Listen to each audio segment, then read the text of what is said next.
Use code SPIKEFEEDERS for 5% off at face-to-facegames.com. You can shop face-to-face games in US dollars, Canadian dollars, or even euros, and they'll ship just about everywhere. That's code SPIKEFEEDERS at checkout at face-to-facegames.com to help support the show. And we're back with Major League Commander Game 3. In this game, Charles is playing Heliod Suncrowned, a control deck with a Walking Ballista combo finisher. If you want to see how this deck wins, be sure to check out our Better Know a Combo episode on exactly that. Next up, Mord is playing Mizzix Storm, a storm deck with Underworld Breach and Reiterate lines. Next up, Flower is playing Thrasios Rograkh Temur Polykraken.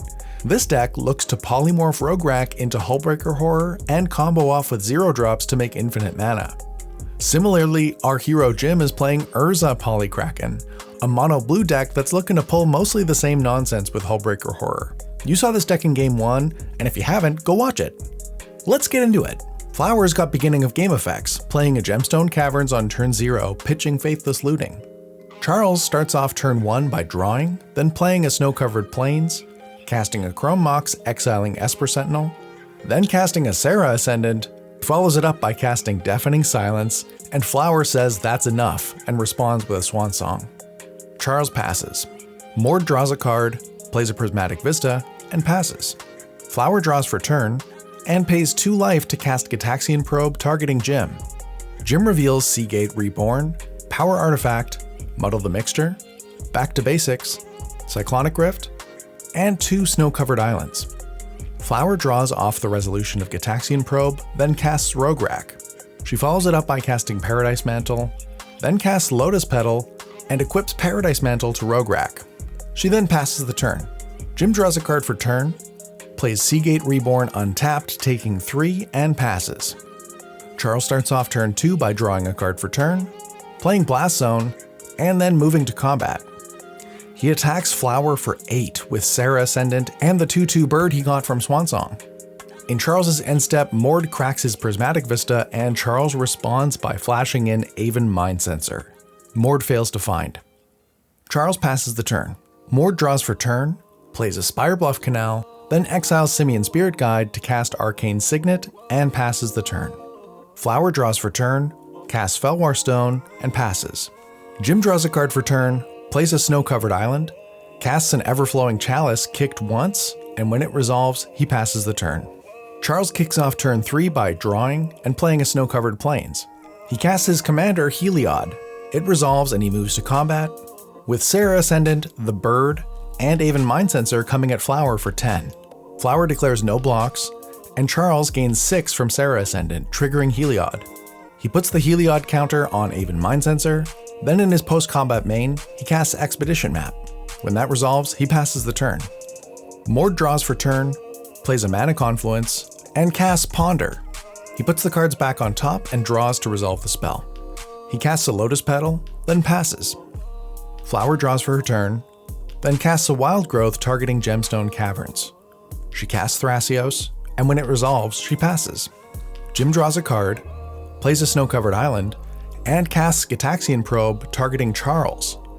Charles reveals the only card in his hand, Scrapyard Recombiner. Jim draws to resolve his Git Probe and passes the turn. Charles kicks off turn 4 by drawing and immediately going to combat. Charles swings his Aven Mind Sensor, his Bird, and his Serra Ascendant at Jim for 11 total damage, gaining 6 in the process, which triggers Heliod. He puts the counter on Aven Mind Sensor again. Post-combat main, Charles casts Soul Ring, then cracks the Expedition Map to grab Homeward Path, then he passes the turn. Mord draws a card, then casts Mizzix. It resolves, and he passes. Flower doesn't have much to do on her turn, so she draws a card and passes it to Jim. Jim draws, plays a Snow-Covered Island, and casts Tormod's Crypt. In Jim's end step, Charles activates Blast Zone to put a second counter on it, and Jim passes the turn. Charles starts off on turn 5 by drawing a card for turn, then moving to combat. He swings the Mind Sensor, the Bird, and the Serra Ascendant at Jim for 12 total damage, gaining 6 in the process. He triggers Heliod again, putting a counter on the Bird. In his post-combat main, he casts a Scrapyard Recombiner, and when it resolves, he passes.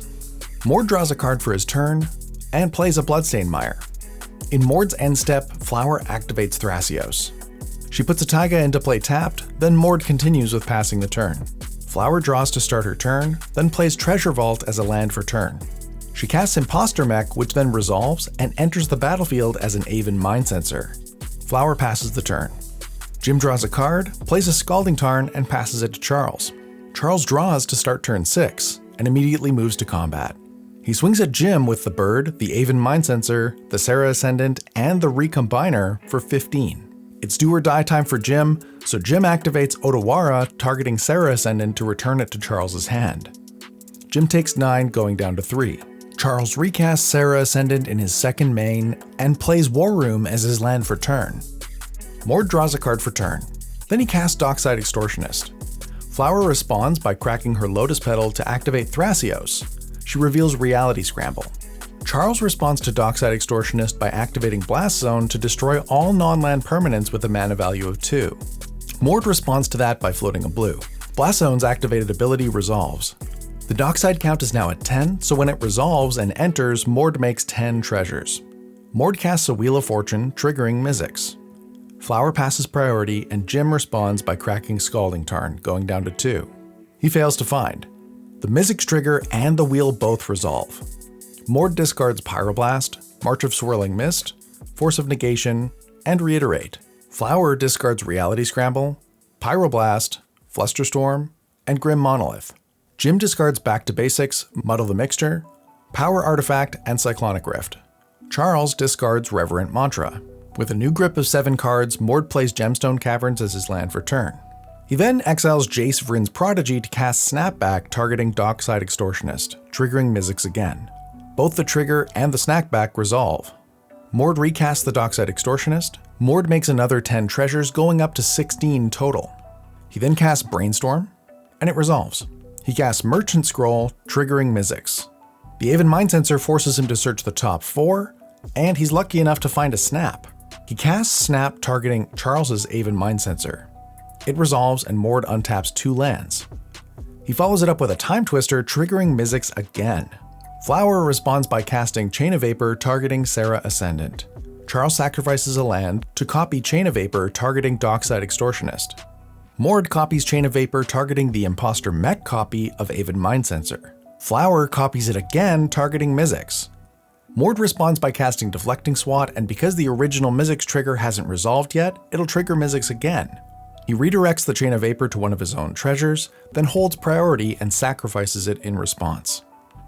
Both Mizzix triggers resolve, and Charles responds one last time to the Time Twister by flashing in Aven Mind Sensor. Mord sees an opening and responds by cracking his Bloodstained Mire. Time Twister resolves, and Mord casts Consider. He bins a Past in Flames, draws a card, and passes the turn. Flower draws a card for turn, plays Volcanic Island, and casts a Felwar Stone.